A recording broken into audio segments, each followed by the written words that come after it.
जय माता दी दोस्तों, कैसे हैं आप सब। आप सभी पर माता रानी की कृपा बनी रहे। चलिए आज सुनते हैं, जानते हैं राधा अष्टमी के अवसर पर राधा जी से जुड़ी खास बातें। कहाँ की रहने वाली हैं देवी राधा, कहाँ उनका निवास माना जाता है। ऐसा माना जाता है कि श्री कृष्ण की आत्मा ही राधा है, श्री कृष्ण का हृदय ही, आह्लादिनी शक्ति ही राधा को माना गया है।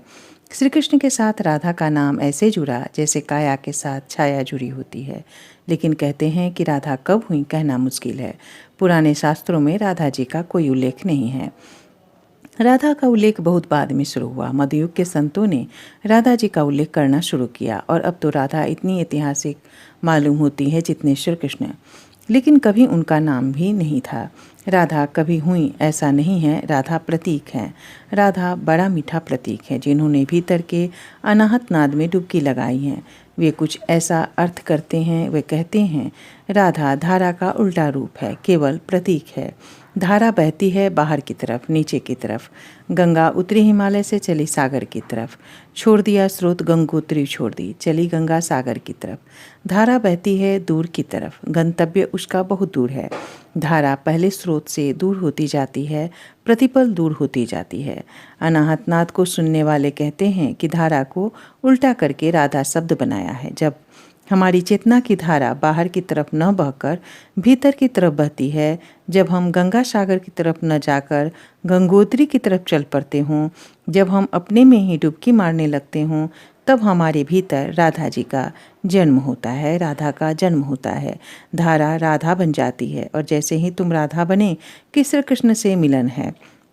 सुनी उसकी बांसुरी की, सुनाई पड़ी उसकी तान, कि दिखाई पड़ा उसका नित्य। जिन्हें भी खोजना है अनाहत नाद को, उन्हें राधा बनना होगा। राधा कोई ऐतिहासिक व्यक्तित्व नहीं है, राधा प्रत्येक भक्त के भीतर घटने वाली घटना का नाम है। राधा की अवस्था भक्त की चरम अवस्था है। बस श्री कृष्ण से मिलने के क्षण भर पूर्व राधा का जन्म होता है। बस क्षण भर पूर्व, क्षण भर राधा नाचती हैं श्री कृष्ण के आसपास, आती जाती पास, आती जाती पास, आती जाती पास, और फिर श्री कृष्ण में लीन हो जाती हैं। जिस दिन तुम अपनी ही चेतना में, अपने ही मूल स्रोत में लीन हो जाते हो, उसी दिन प्रलय घट गई, अहंकार गया, और जहाँ अहंकार नहीं वहीं वह परम संगीत है। हमारा अहंकार व्याघात है, व्यवधान है।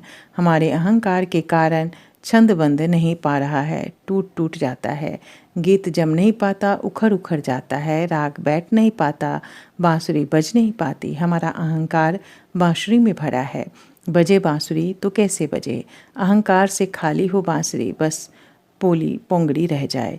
कबीर ने कहा भी है कि मैं तो बांस की पोली पोंगड़ी हूँ, और जब से बांस की पोली पोंगड़ी हो गया हूँ, तब से अहर्निश दिन और रात उसका संगीत मुझसे बह रहा है।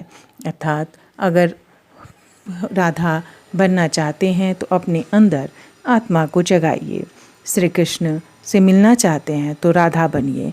राधा कोई और नहीं बल्कि हमारी आत्मा ही है, और हमारी आत्मा जब अपने अंदर अवस्थित हो जाती है और श्री कृष्ण की भक्ति में लीन हो जाती है, तो राधा का जन्म अपने आप हो जाता है।